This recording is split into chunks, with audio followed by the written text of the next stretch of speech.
근데 그 사이에 좀 사람들의 인식이 변했나요? 그때만 하더라도 나쁜 놈이셨는데. 네, 많이 좀 이제는 좀 좋게 봐주시는 것 같고요. 네. 오해는 많이 좀 거친 상태다. 네네. 근데 아직도 이제 뭐 거짓말 하긴 했는데 네. 이제 와서 자기 살 길 찾는 거 아니냐 뭐 이렇게 보시는 분들도 아직 조금 계시긴 계십니다. 네. 어쩔 수 없고요. 네, 알겠습니다. 제가 오늘 다시 모신 이유는 그 미얀마 미얀마의 대사를 자기 사람을 꽂고 뭐 그 과정에서 아주 심플하게 어떻게 이권을 챙기려고 했는지 구조가 나오단 말이죠. 근데 사실의 사건의 원점에 가까운 K스포츠로 돌아가서 K스포츠를 통해서는 어떻게 하려고 했는지 사실은 잘 쏙 안 들어온단 말이죠.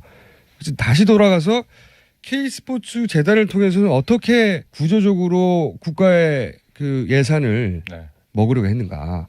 그걸 좀 간단하게 이해하고 싶어요, 우선. 네. 그 이야기를 좀 해주세요. 어떻게 하려고 했는가.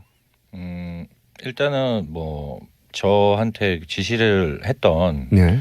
그 몇 가지 그런 여러 가지 기획안들을 작성하기 전에 최순실 씨가 이제 오셔서 뭐 종이를 이렇게 들고 와서 보여주시는 게 있었어요. 일단 종이를 들고 옵니다. 네. 그게 뭡니까? 그게 보면은 이제 문체부 예산표를 들고 오셔서 일단 문체부 예산표를 들고 온다. 네. 예. 그거를 이제 보여주시는데 예. 이 예산 가운데 이제 뭐 어느 지점에 있는 무슨 뭐 생활체육 국민들 생활체육에 관련된 뭐 예산이 뭐 예를 들어서 뭐 1,300억 정도가 되는데 그 중에 어느 분야에 우리가 할 수 있는 무슨 클럽 지원 사업에 해당하는 분야에 뭐 300억 정도 예산이 있고 그 돈을 정확하게 안다는 거죠, 미리. 그거를 미리 어디서 들은 거죠, 그러니까 뭐 일단 문체부에 관련된 고위직에 계신 분한테 듣지 않았을까? 당연히 그렇겠죠. 네, 저는 이제 정부 예산 중에 문체부 예산 있고 문체부 예산이 이제 쭉 있으면 일반인들은 거기서 어디에서 돈을 빼먹을 수 있는지 모르는데. 그렇죠. 그런데 이제 정확하게 문체부 예산 들고 와서 1,300억인데 이건 우리가 못 건들고 이건 안 되고 뭐 이건 이미 사업자가 정해져 있고 뭐 이거는 이미 갈 곳이 확정돼 있는데 요 중에 요만큼은 우리가 뭘 치고 들어가서 가져올 수 있다. 그렇죠. 그걸 이미 알고 온다는 거죠. 그거를 어디서 이제 얘기를 다 듣고 오셔가지고 그 중에 어느 거가 그게 해당하니까 이제 요거에서 우리가 이 사업을 이제 기획안을 써서 이렇게 추진을 하면 된다. 최초에 그래서 사실은 롯데에다가 지원 요청을 했던 그 5대 거점 체육인재 육성 사업에 하남부지에 뭐 체육센터를 건립하는 그 내용 같은 경우에도 최초 기획안을 쓸 때는 원래 문체부 예산을 받는 거였어요. 그 지원을 받아서 짓는 걸로 하다가 그게 뭐 무슨 이유인지 그 문체부하고 얘기가 잘 안 되셨는지 그건 제가 모르겠습니다만은 중간 과정은 모르겠지만 그걸 기업에다 이제 받으라고 이제 나중에 그렇게 된 거죠. 구조적으로 나라 예산을 기본적으로 그 어디서 가져올 건지를 지도를 딱 펼쳐놓고 돈 지도를 펼쳐놓고 그 돈 지도는 아마도 문체부라면 김종 전 차관이거나 뭐 그 위에서 정보를 얻었겠죠. 근데 쭉 사정을 잘 아는 사람이 요 돈은 안 되고요. 요 돈은 되고요. 여기서 드십시오. 네.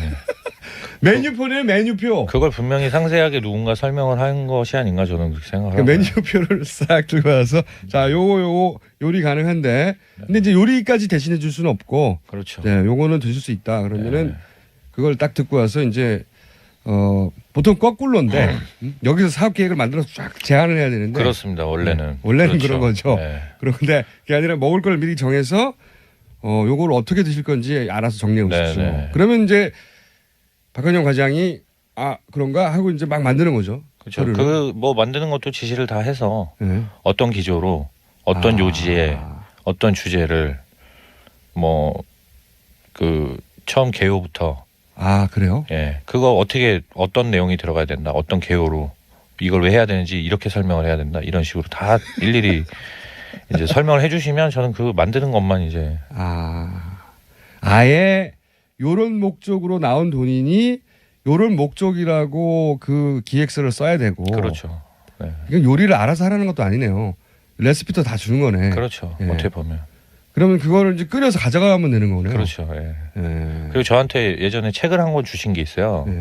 그게 이제 어떤 거냐면 그거는 이제 뭐 이상한 문서는 아니고 그러니까 매년 이렇게 정기적으로 발간이 되는 건데 그 국가 기관 예산을 그걸 정리해 놓은 책이 있거든요. 예산 관련. 근데 그 중에서 이제 각 부처가 있지만 네. 이제 저한테 주셨던 건 이제 문체부에서 1년 예산에 대해서 그 각 문체부 산하 기관이라든지 단체에다가 지원이 되고 있는 예산들 네. 혹은 그리고 체육단체로서 이거를 지원하면은 실제 아까 말씀하신 그런 기획안을 써서 원래 제안을 해서 네. 받아먹을 수 있는 예산에 대한 것들이 나와 있는 책이 있거든요. 예. 그걸 보고 저보고 연구를 하라고 책을 주셨었죠. 네. 평소에 그렇게 이제 어디서 해먹을 수 있는지 연구를 미리 그렇죠. 하고 그리고 본인이 그거를 다 이제 그 스터디 하기는 귀찮으니까 하고 예.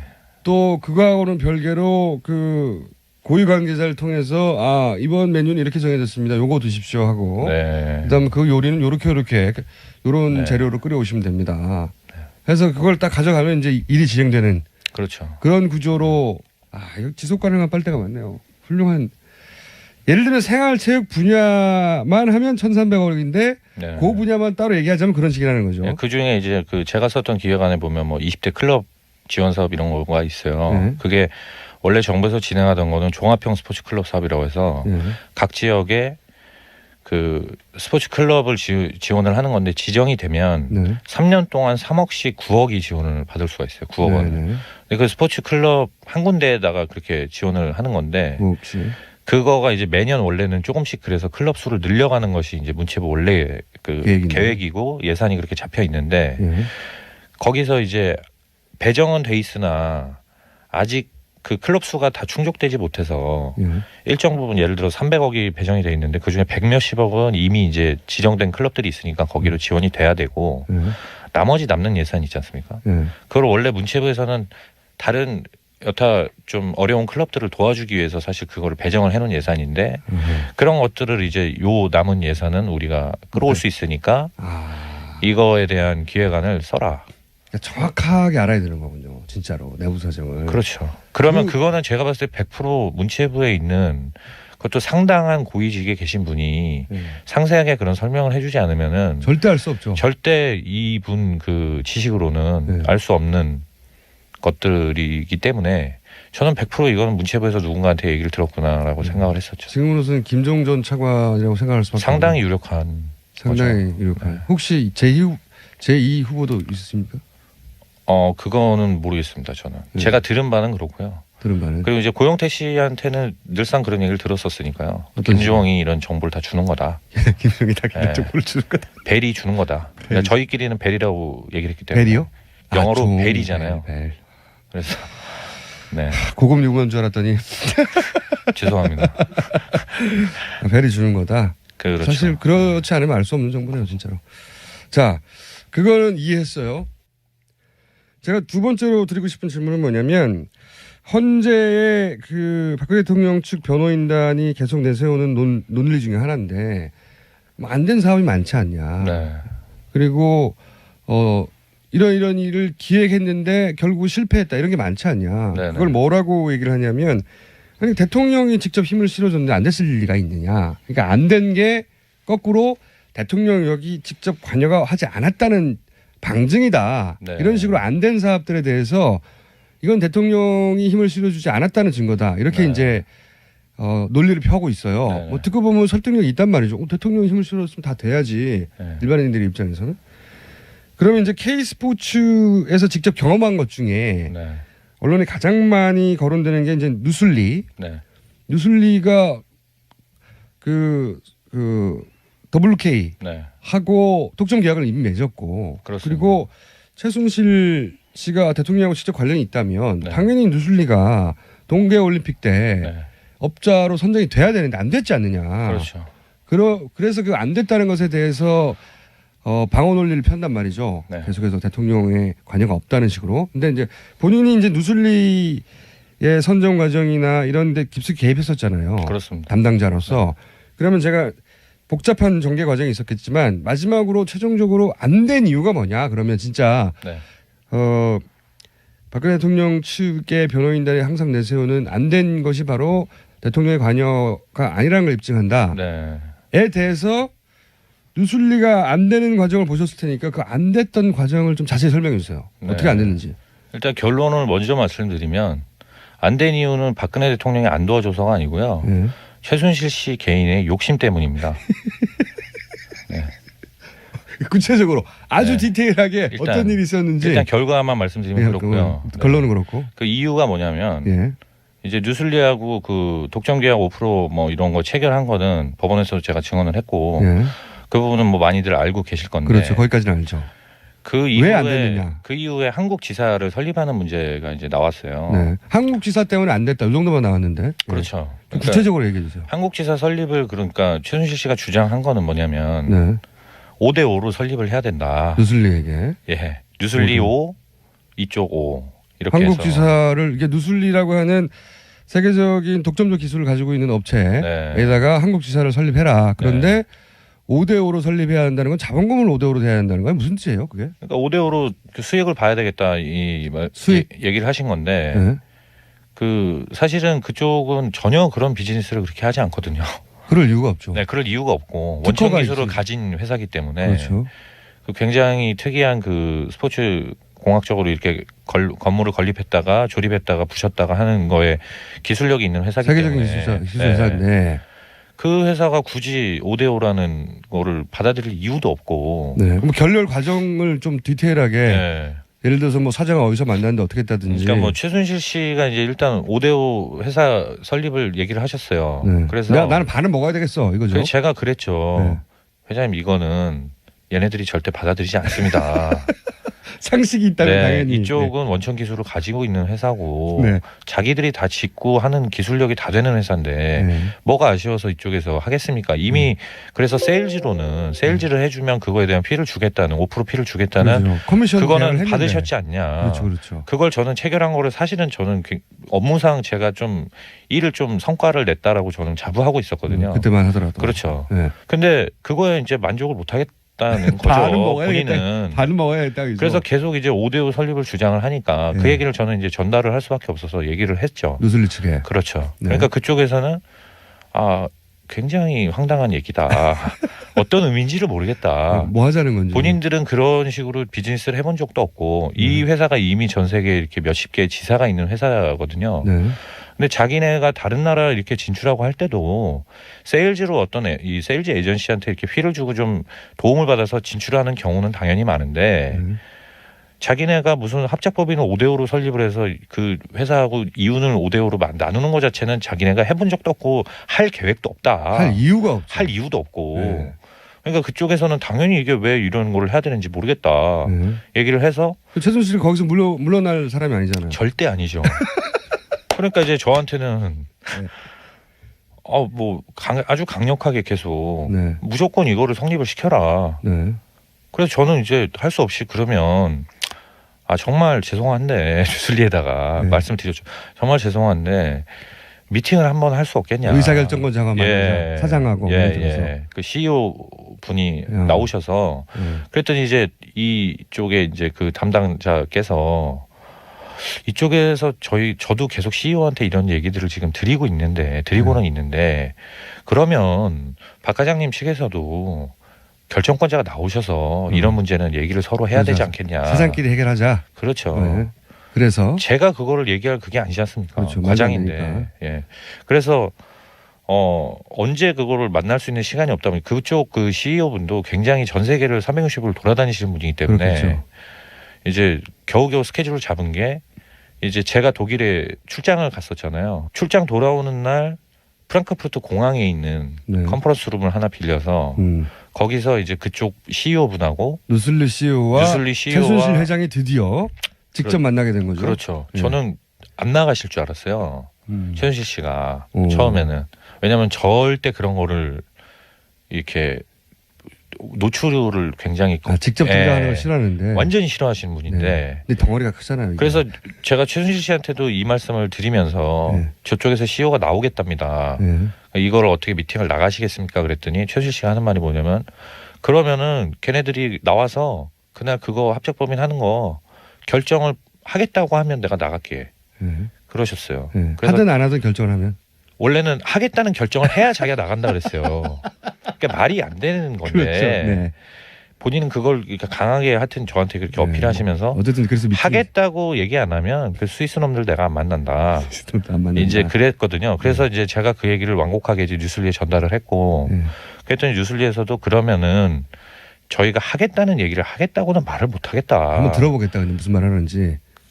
그렇죠. 원래는 그게 정상이죠. 그렇죠. 근데 이쪽도 제가 하도 그렇게 막 사정을 하니까 저는 막 압박을 당하고 있으니까 최순실 씨한테 제가 사정을 했단 말이에요. 일단 만났어요. 그랬더니 이제 하여튼 만나준 건데 그쪽 이제 CEO하고 법률 자문 한 분, 그다음에 그 한국 말을 하실 수 있는 분 그 담당자분 한 분 이렇게 해서 세 분이 나오셨고 저희 쪽에서 이제 최순실 씨, 저 고영태 씨 이렇게 셋이 나간 거예요. 그래서 이제 프랑크푸르트 공항에서 그 미팅을 했는데 그쪽은 이제 궁금한 거죠. 5대5를 얘기하시는 게 도대체 무슨 의미냐.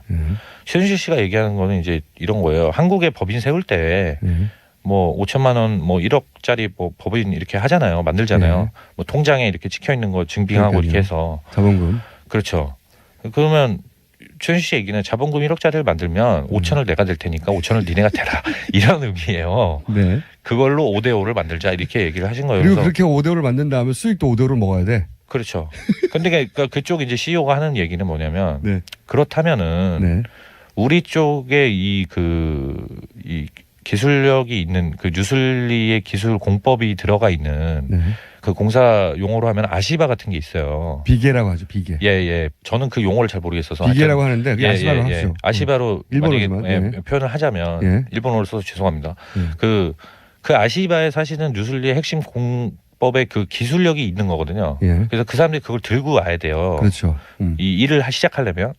그래서 이제 CEO가 물어보는 건 우리는 동아시아에 진출이 안 돼 있는 회사인데 그래서? 이 일을 하게 되면 이거를 이제 배로 해서 뭐 물류로 해서 날라야 되는데 막대한 물류비가 들어간다. 그렇겠죠, 당연히. 그렇죠. 그럼 뭐 그게 몇십억이 될지 몇백억이 될지 모르는데 그럼 그것도 니네는 당연히 반반하고 그 다음에 수익을 반반 보자는 거냐? 그럼 최순실 씨가 그건 아니라는 거죠. 돈은 니네가 다 쓰고 수익만 날 반죠 이거죠. 공사에 대한 건 니네가 다 알아서 하고 5대5 합작법인 하자. 그러니까 이게 무슨 말인지 그쪽 CEO는 이해가 안 가죠. 당연히. 그러니까 저는 막 얼굴 빨개지고 그쪽 이제 통역하시는 분도 이게 어떤 걸 주장하시는 건지 통역하기가 되게 애매한 거예요. 그 통역분이 심지어 그래서 한국말로 자기 CEO한테 얘기를 막 하더라고요. 한국말. 제가 그래서 저 매니저님 저기 한국말로 지금 하고 계시다고 그랬더니 막 깜짝 놀라면서 너무 말도 안 되는 소리 하니까. 그렇죠. 그러니까 그 정도로 그러니까 그쪽 CEO는 그래서 그 얘기를 듣고 이거는 제가 지금 답을 못 한다. 말이 안 된다. 줄 수 없다 답을. 그랬더니 이제 최순실 씨는 막 그러는 거죠 저한테. 이 봐라 이 스위스 놈들 이런다. 이 외국 놈들 이럴 줄 알았다고. 분명히 우리한테 답을 준다고 해서 내가 나왔는데 이 봐라. 자기가 무리한 요구를 한다는 걸 전혀 모르는군요.